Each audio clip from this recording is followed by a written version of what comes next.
Hi, I'm Dr. Frank Granito, Chief Scientist with the Institute for Digital Transformation.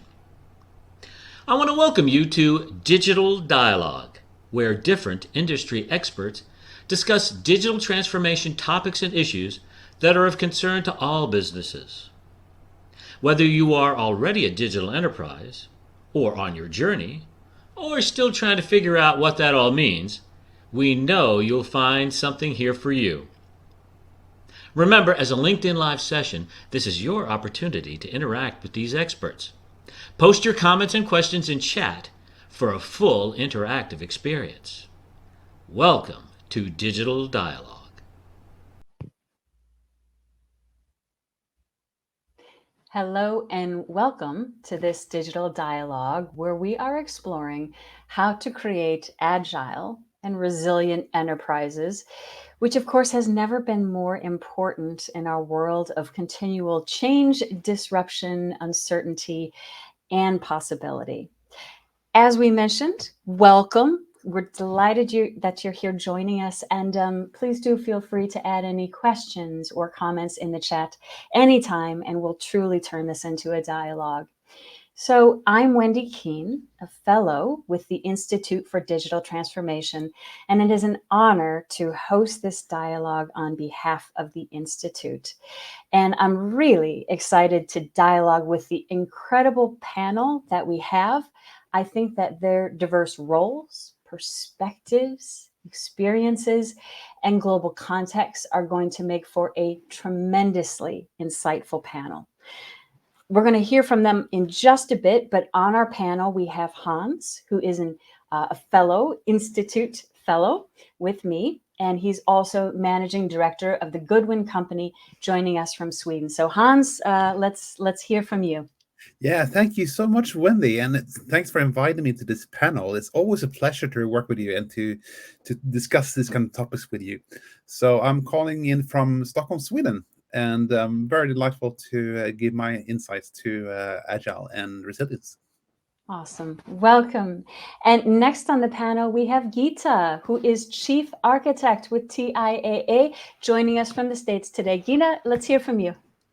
Hey, so glad to be on this panel, Whynde, on the topic of agility and resilience. So I'm an architect. I've been around the industries for about 25 plus years, and I'm a lane changer. I like to do, push the envelope and go from space research to now in retirement and investment.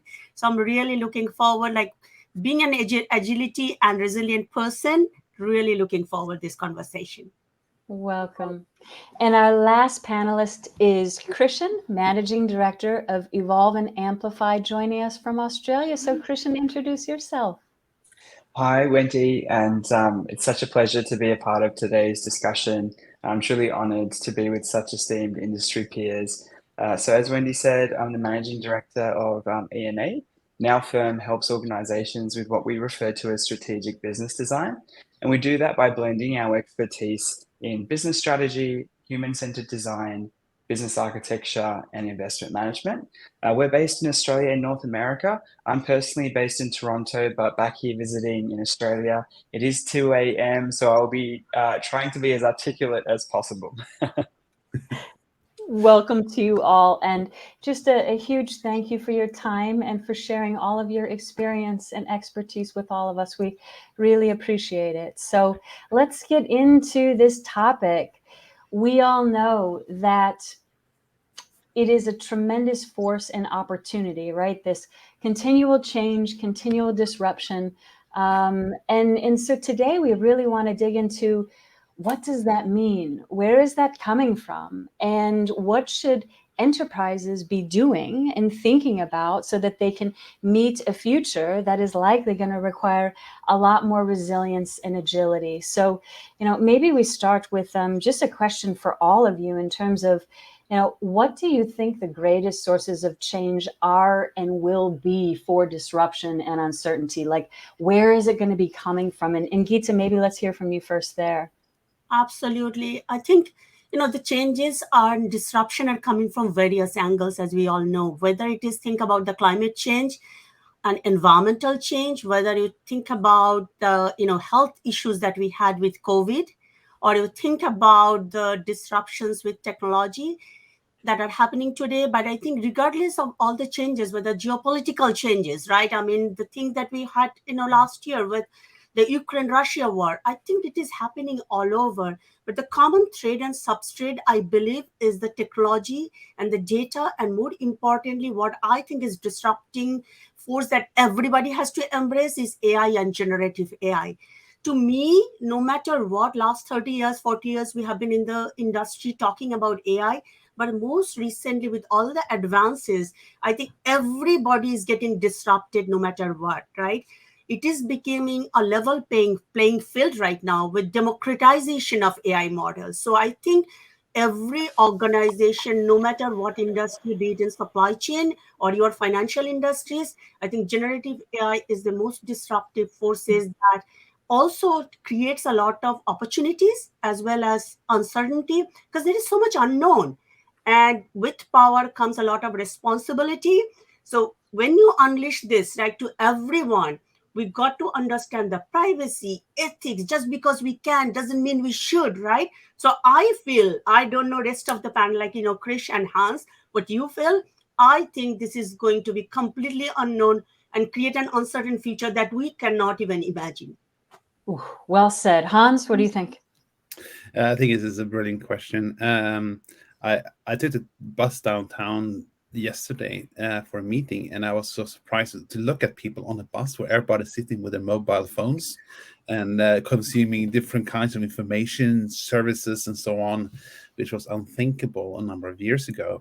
And I think what is driving this, I had this discussion actually with a professor once, and he said it's about globalization, urbanization, and digitalization, that these three forces jointly are creating this very unpredictable environment. I don't think that if we only had digitalization without urbanization and globalization, we would have the same problem. Because we see now that there's a borderless exchange of money, goods, information, that is creating new kinds of opportunities. My 16-year-old daughter is buying clothes from China online and expected to deliver at once some way. So it's this kind of climate we've not seen before, and I don't think we know how it will turn out. What will be the consequence of this new behavior? So I think that the globalization, urbanization, and digitalization are the main forces. How about you, Krishan?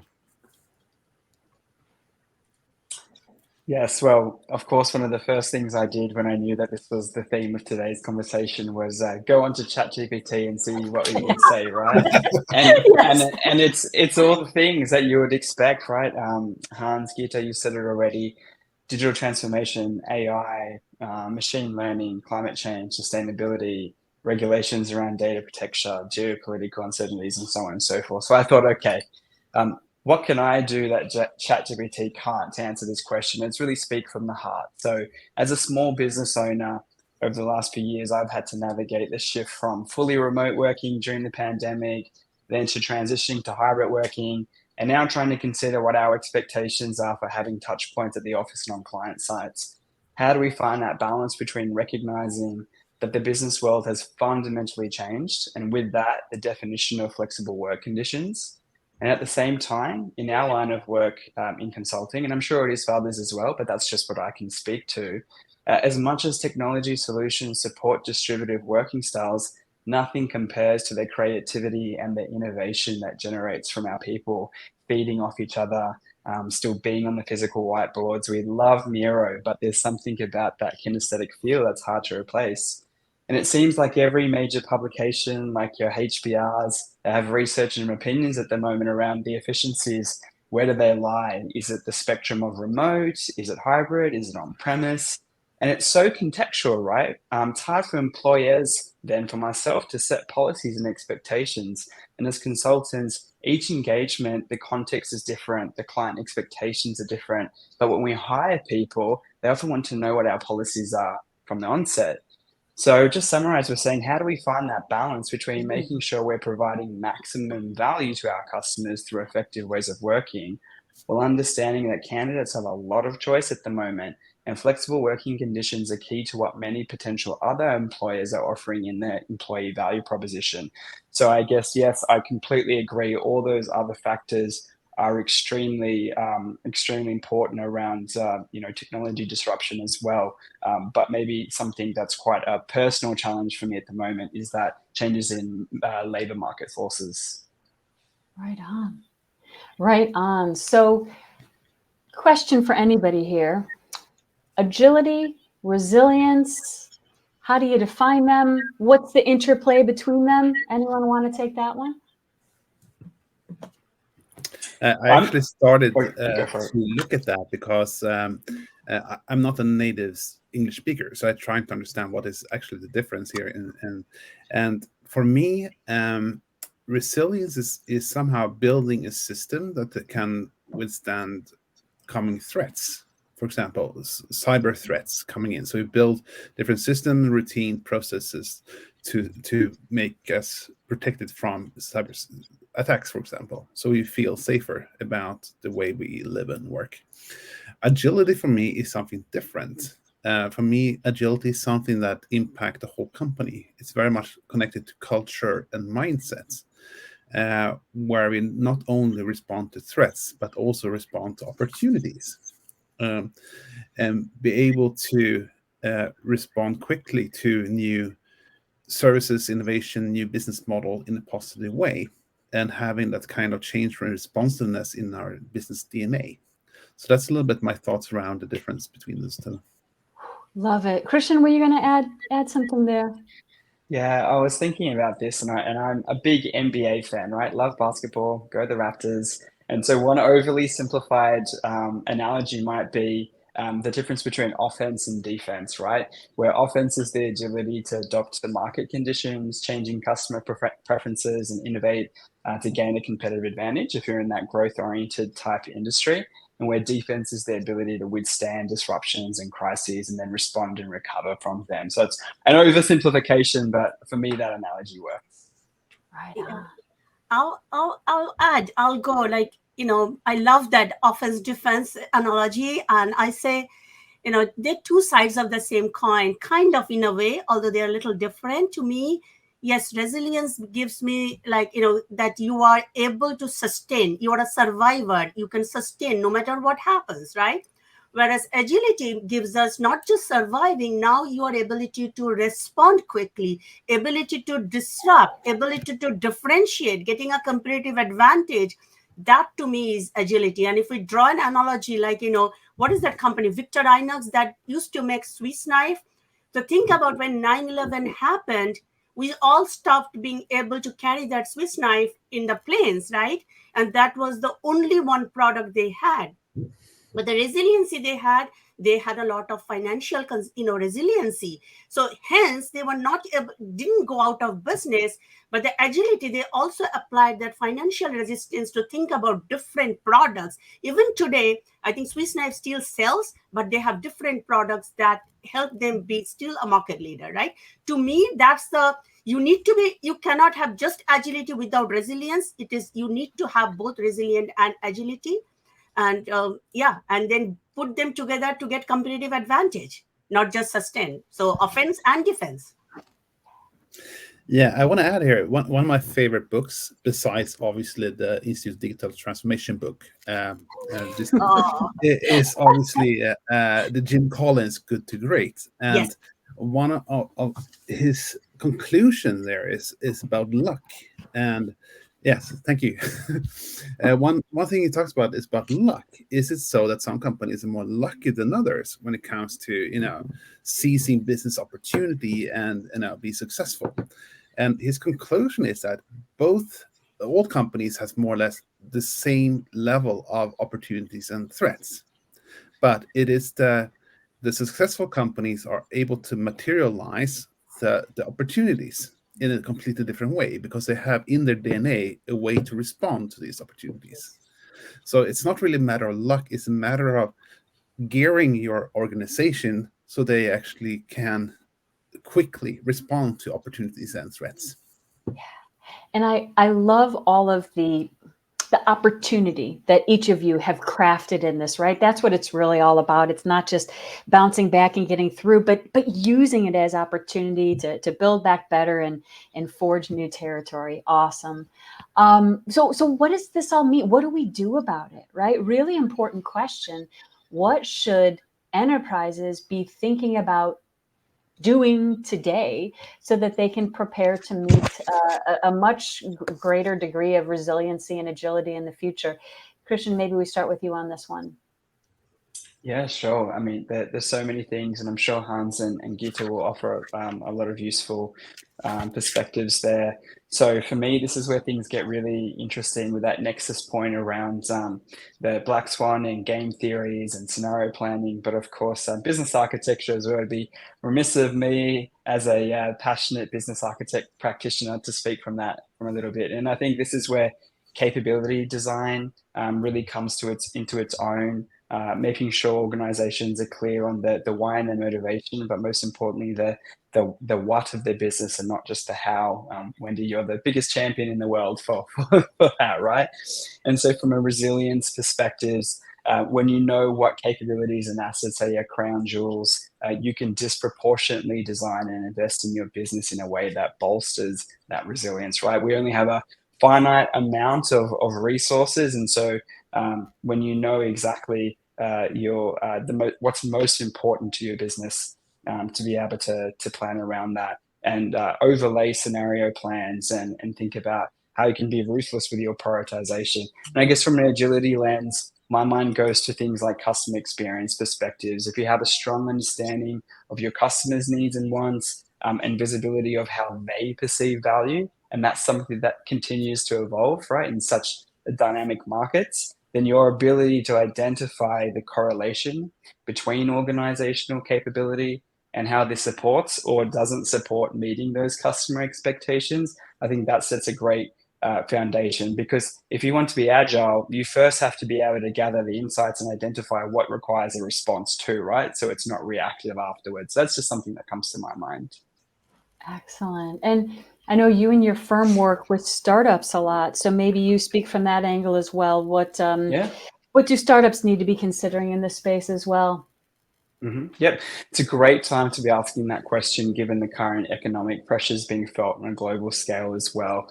I'm going to answer that question from a perspective of startups shaping their ideas and even pitching, and less about a startup trying to operate a resilient environment, just to give something a little bit different. So unsurprisingly, we've seen investors, particularly angel investors and early stage venture capitalists, making safer bets these days to limit their risk exposure in this time of uncertainty. And yeah, if you do some research and you look at the common themes that they're investing in, it's everything we've just spoken about of where the threats are: climate tech, space tech, fintech and regulation, quantum computing, biotech because of pandemics, etc. So many things there, cybersecurity. So you'll see that direct correlation between investor appetite and those threats. You'll notice this is really interesting because it's what Gita said right from the beginning. You'll notice I didn't say AI, machine learning, or augmented reality, because that's almost implied. If you're taking a solution to market at the moment, it sort of doesn't matter what sector you're in. That's a common thread there. So what does this have to do with resilience and agility? Well, I think for a startup's perspective, you need to be able to respond to what your investor's mindset is and their risk tolerance, which can rapidly change depending on external factors you didn't see coming whilst first forming your product's concepts and business model. So I'm just going to give you a real example because that's always helpful. So we're working with a startup at the moment. They're in the workplace health and safety space. Specifically, they're looking to solve highly complex challenges around managing psychological safety in the workplace. For both an employee well-being perspective, but also from an organizational compliance perspective. There's so much legislation emerging now around psychological safety requirements too. And psychological hazards in the workplace are now actually becoming as an equal amount of cases as your traditional OH&S cases around physical environment, trips, falls, chemicals, etc. And these founders have over 30 years worth of experience in workplace health and safety. They're not just a bunch of uni students who have come up with a cool algorithm and they've identified a really simple solution they could build and take to market quite quickly. and with a relatively moderate amount of investment as well. And when they came to us for commercialization advice, their solution in its simplicity was beautiful. And in the surface, it seems surely that'd be a no-brainer for an investor to commit to.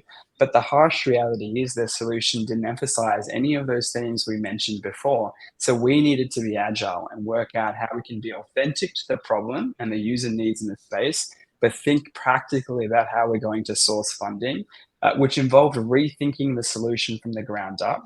And when we did that, suddenly our initial analysis of who our competitors were and our target market, that started to fundamentally change as well. So then our revenue model, our business model needed rethinking too.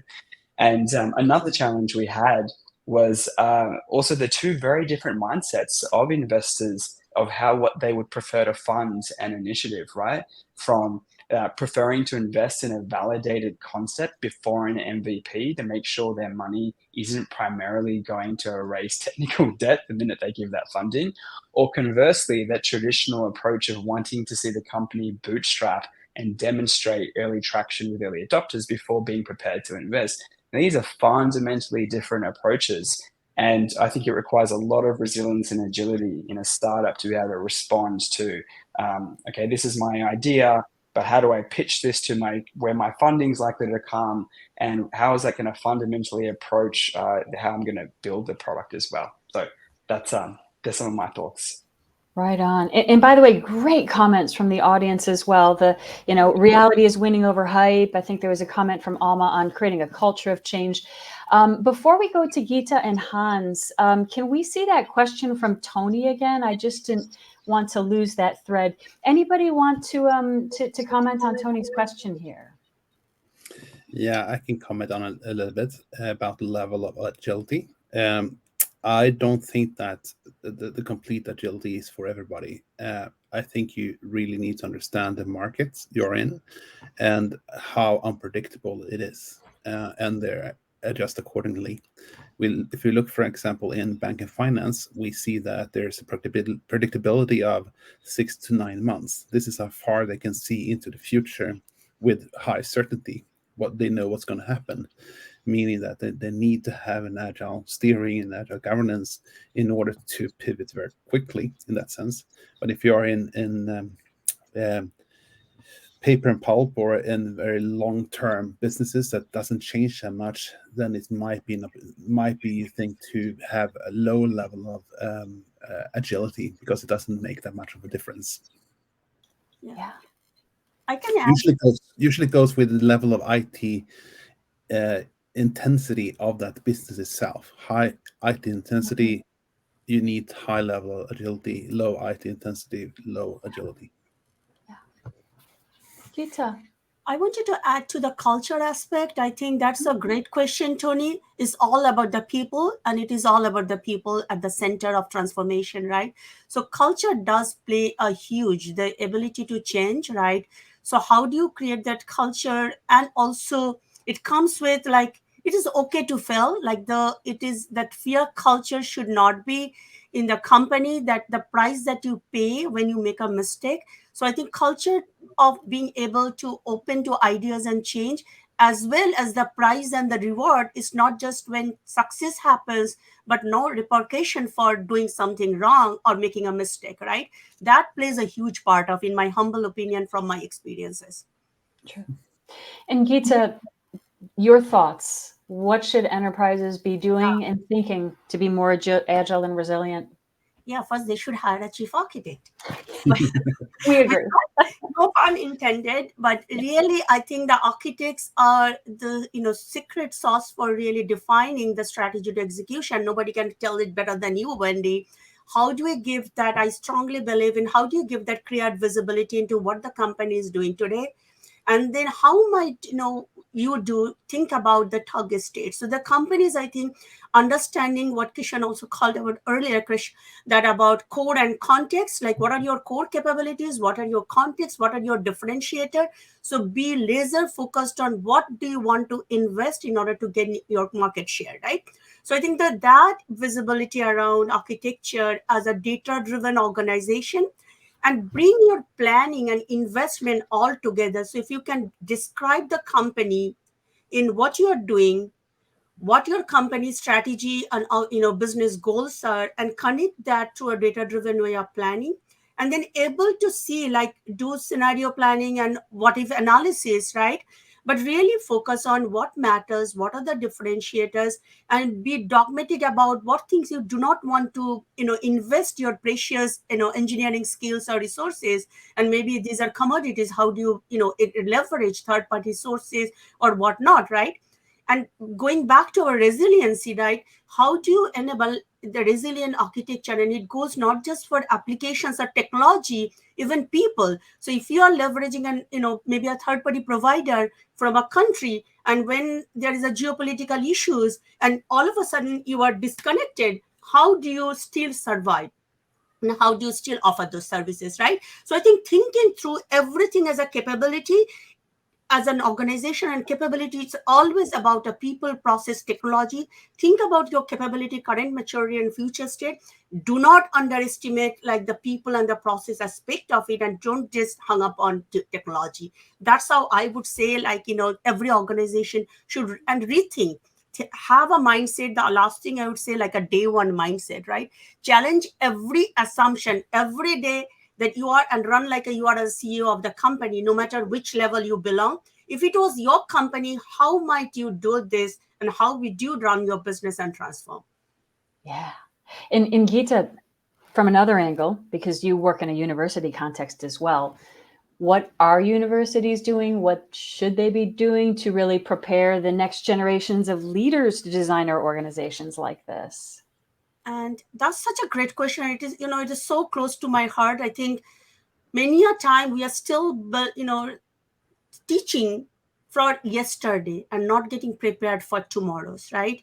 And also, given like tomorrow is so, we don't know what's coming tomorrow. So what we can, if we unpack and break that, are we preparing students for reskilling, unlearning, being able to be adapting, so they get strong in foundation, but also figure out those context around how do you become adaptive, how can you reskill yourself and throw yourself in the path of opportunities that you may not, or possibilities rather, right? So I think some of the universities that I talk to, I talk about some of those, like how do you become agile, agility, adaptive enterprises, or how do you get ready? And also not just the technology skill, it is again about people. So how do you become collaborative? This is a multidisciplinary world we live in, and the world is going to be even more needing multidisciplinary come together, convergence of multiple disciplines to solve any problem. So knowing what you're core at, teach that, and also be good enough in your adjacency is what I think universities should and teach to the students. And that's what I am very passionate about. How do you prepare somebody, prepare for the unknown, prepare for the unanticipated things? So what does this break it down into the skills that are needed? Well said. And I love this human and cultural aspect that you and the audience keep bringing in. Hans, what do you think? What should enterprises be doing and thinking about? First of all, I think it's important for enterprise to understand that agility is critical for future relevance and competitiveness. It's not something that the IT organization is doing in isolation or something like that, but it's something that affects the whole company. And saying that, I think it's important to also recognize that agility needs to be working on strategic, tactical, and operational level. And so it's not only limited to the operational part and an IT organization implementing SAFe or Scrum or something like that, but it's actually something that needs to connect the whole company on all the different levels. And I often see that companies that are attempting to implement agile way of working, for example, only see it as a framework or tool for the IT software development department and implementing SAFe framework or routines. And I think that could not be. I think it can be improved quite a lot by actually extending it to the tactical and strategic level as well. I actually had a discussion with a construction company and the management team there, and we discussed for 2.5 hours why they build houses, for example. So that was not really clear on that level, on that strategic level, meaning that they could not really prioritize and really drive the agility in the organization. Second, I think it's important that when we talk about agile transformation, I think the emphasis should be on the word transformation, and that involves people and culture. And what we see today is that productivity of organization is decreasing quite rapidly, and mainly because organizations are becoming very complex, and they're coming quite a lot of friction, confusion in organization, meaning that the productivity is going down, and it also hinders organizations to change and to innovate. So my suggestion would very much be to find a way to daily reduce the level of friction in organizations through leadership and culture, to actually enable agility and enable change, enable transformation itself, not only looking at implementing new structure and routines. So those are two things I would recommend. Yeah, and I appreciate, back to the Agile framework point too, that agility is much deeper than that, right? Even though there's sort of been a movement around the world to that. Hans, I wonder if you could speak a bit, you and I share a big passion around sustainability, right? How does sustainability play into an organization's ability to be resilient and agile? And do they have to be sustainable in order to meet that criteria? Just any thoughts there? Yeah, I think it's really interesting, and we did a short survey in the institute where we looked at how companies are working with sustainability, which I think was quite interesting. And what we saw in that research was that companies that have sustainability in their DNA and really have it across the culture and across the enterprise are most likely to succeed and be profitable in that than others. If you only do it because you want to be sustainable from a marketing perspective, then you will probably lose money of doing that. So I think this goes very much hand in hand with what we talked about agility. Agility is not something that you do for marketing or doing for IT development. It's something that you do in the whole organization. The whole organization needs to commit to doing agility as well as do sustainability. It's not a question if or not or who should do it. Everybody is in it.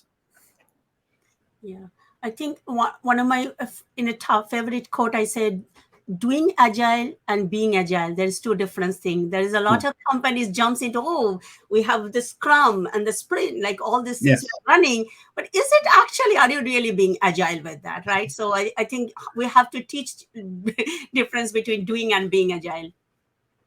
Yeah, I had a discussion with a telecom company, I think it was a couple of years ago, and they were so they're bragging about implementing a new ERP system, and said that we're going digital and we are doing digital transformation. So I asked them if Google would release a new service in the telecom area, how long time would it take you to react to that? And their answer was 18 to 24 months because of the governance of that organization. And my response was, what can Google do in 18 to 24 months? They will probably do 3 or 4 releases of the same service, meaning that they would have a temporary monopoly on that service, and the telecom company will go out of business. And that is sort of practical implication of agility. Absolutely. By the way, any comments on there were some really good comments on tech debt and architecture. Anybody want to comment on any of those? Can we flag the tech debt up again? Yeah, thank you. Sorry, Gita. No, yeah, I was asking the same thing, Whynde. Thank you for the question. Should we segment those? Yeah, I think tech debt, I'll just start, right? Tech debt really comes in the way for agility, right? So it's like, exactly like if I have debts, like, financial debts, right? Can I actually make more purchases or do something more that at the same way, like if you don't address your tech debt upfront, and again, some of the tech debts, I think that segmentation is very important, because some tech debts might be okay because you are not making any changes, or this is actually not an area of where business is asking for changes, right? So you might be conscious, but knowing where your debts are and which areas thou shall have to fix tech debts before you can, and Tech debt is a continuous, it is not a one-time deal all, right? So having a program that looks at it continuously, your target state, continuous architecture, the target state is continuously changing, and how you are evolving your architecture, technology architecture to be in par with that continuous target state. So having that segmentation of whether it is change the business or run the business, and then figuring out which date categories you are going to measure, and then having a way of also, like when you define the target state, however you measure the target state, that maturity should be reflected in the tech debt management, so that don't create two different vectors or matrices and make it more complex. So remove complexity, think about which tech debts are okay to have, which ones thou shall have to fix, and having a common pane of glass or metrics to measure progress towards the target state and removing tech debt. I would even say that we have value deficits in organization where units are unable to deliver value in the internal value chain or value stream to the customers. And when I talk very much about value, is about fulfilling or exceeding expectations of the next unit in line, sort of in the value stream. And I think that is part of, I think the tech debt is part of that discussion, because I don't think that they have since they don't understand expectations internally in their relationship between different units, they are not able to set the right capabilities to meet that expectation. So I think there is huge value gaps all along in the organizations generally. Well, let's bring this again to a very human perspective. Geeta, you highlighted this a little bit when you were talking about university, but as individuals, what do we need to do professionally and personally? I'm even thinking wellness, right? And just being adaptive. What do we have to do as individuals to prepare ourselves in the next generation to be even more resilient and agile to deal with, everything we will need to? Krishan, you want to go here? Yeah. Yeah, sure. No worries. And I've been smiling because I can see on Geeta's bookshelf, she's got leading from the heart, right? And I think with the uncertainty, and I might come at it from a leading internally perspective, and I think now more than ever, we can't pretend like we know all the answers. I think we need to be the courageous, fearless leaders, but I think we need to be able to lead with that vulnerability, be authentic, and keep the finger on the pulse with staff. I think the days, I think many of us know that the days of doing 6 monthly check-ins with your people is outdated and only coming at things from performance. So we've implemented tools like Lattice. There's others out there where you've got that baked in engagement with employees, where every week they're giving you updates, giving you emoji sentiments, they're getting 3 questions on a Friday afternoon, whether they can in 10 seconds just click a few buttons and you can see your metrics of how they're feeling, and giving people as many channels as possible to be able to, I think, communicate what's on their mind. That gives you the agility to respond to that human need side of things as well, and wellness. And using this tool over the last year has been really revealing for me, where ordinarily if I didn't have that channel, I might think that how that person is showing up has got to do is a reflection on the business or our culture or a project they're working on, but often it's something else that we might not have been able to know about. And I'll just give you a very real example. We had a particular meeting booked in. In fact, it was for today. Yesterday, I got a sentiment update that said, "Oh, I'm feeling like we're a bit behind on these things for the project." So I could immediately respond and say, should we be repurposing today's meeting? Because it feels like we're going to be talking about something that is not going to enable anything that's on your backlog at the moment. And we had the agility to just switch that, reprioritize. And if I didn't have that channel, then I wouldn't have really understand the emotions and the feelings of what was going on in that staff member. So I think having many different channels, informal channels, formal channels, anything you can do to keep your finger on the pulse with your staff and lead with agility is probably the theme that I would point to there. What a great point. Great example. Geeta. Yeah, great, examples. And I would just add, that staying connected with the people no matter what, and don't assume. And especially with the remote and hybrid work, I think it has become extremely difficult, right? So body cues that we get, or the water cooler conversations, don't happen every time. So you have to make an effort to really be human and personal, and put your ego aside, that no matter what level of the organizations you are, you should be able to connect to everyone and ask those sometimes very simple questions, right? But you talked about also, like, professionally and personally, right? We cannot forget ourselves. I'll start with personally, how we, because we are in this constant connected world, we are always sensing and absorbing. So first thing, like, if we don't take care of ourselves, we can't take care of others, like very basic that we learned as a kid, right? So I think having some very disciplined approach towards our living, whether that means and it is both physical and mental. Physical is so related, as we all know. So whatever physical discipline, whether you want to go for a walk or you want to go for a swim, some regular, I think, rituals are very, very important. And if your schedule doesn't permit, definitely find a time, however you can, to squeeze that in, right?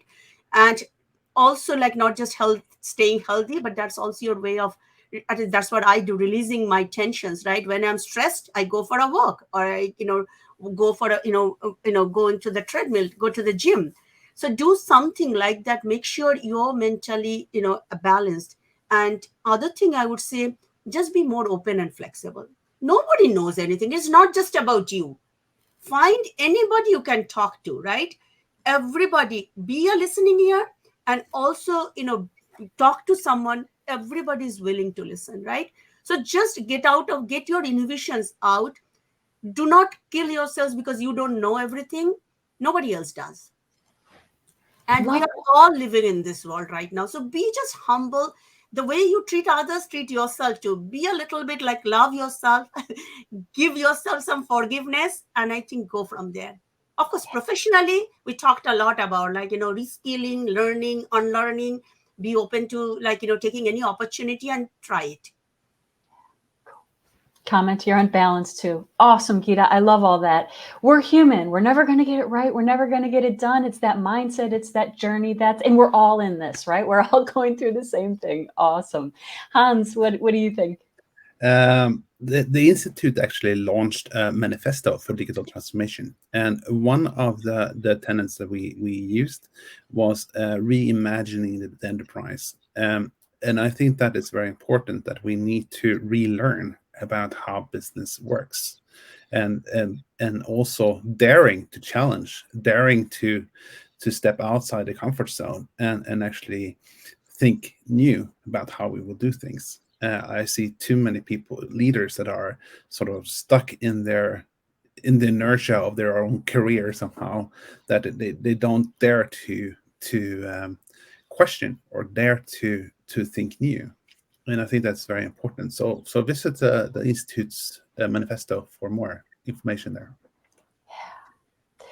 Well said, on all accounts. We could absolutely talk all day, but we're starting to get to time. So maybe let's start with some final questions, some final wrap up.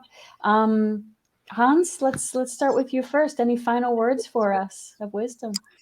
I think these kind of sessions are very, very important to have. I think it's very important that we spread an awareness of what Agile actually is. That it's not about implementing SAFe or Scrum, but it's something larger than that. That it actually is about cultural leadership and involves the whole company in doing that. And I think that the more we can spread that word and build that awareness, I think the better companies are off to do that. Excellent. Geeta, final words, final wisdom. Wisdom. I don't know if I have wisdom, but I would say, be the change you want to see in the world, right? And other thing is, enjoy yourself, live, laugh, and love. And live every day like it is last day too. So be the best person, be the best you can. And but at the end of the day, make sure that you are having fun. Wonderful. Krishan, we'll give you the last word. Wisdom, what are your thoughts? Sure. I guess two things. One a little bit more tactical, operational. You know, Whynde, how passionate I am to help organizations when they think about business model, business architecture, what have you, to really start to look at how you can interrogate these business models in real time and keeping that information set evergreen.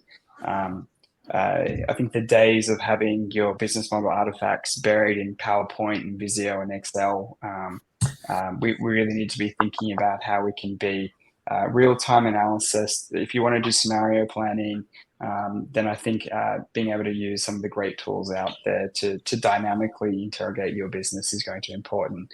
And I guess I wanted to build on what Hans said about being prepared to dare in the Institute's manifesto. I'm a huge philosophy fan, so I might leave the startups out there with a quote from Søren Kierkegaard that motivates me, which is, to dare is to lose one's footing momentarily, but to not dare is to lose oneself.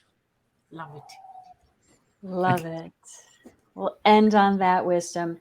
Hans, Gita, Krishan, thank you so much. This was unbelievably insightful, inspiring. Thank you for sharing your precious time and insights. Thank all of you for joining us, for all of your questions and your comments. And we wish everybody the best, and we'll see you on the next Digital Dialogue. Thank you. Thank you. Thanks. Thank you for joining our Digital Dialogue. Be sure to join our next Digital Dialogue on the first and third Tuesdays of every month.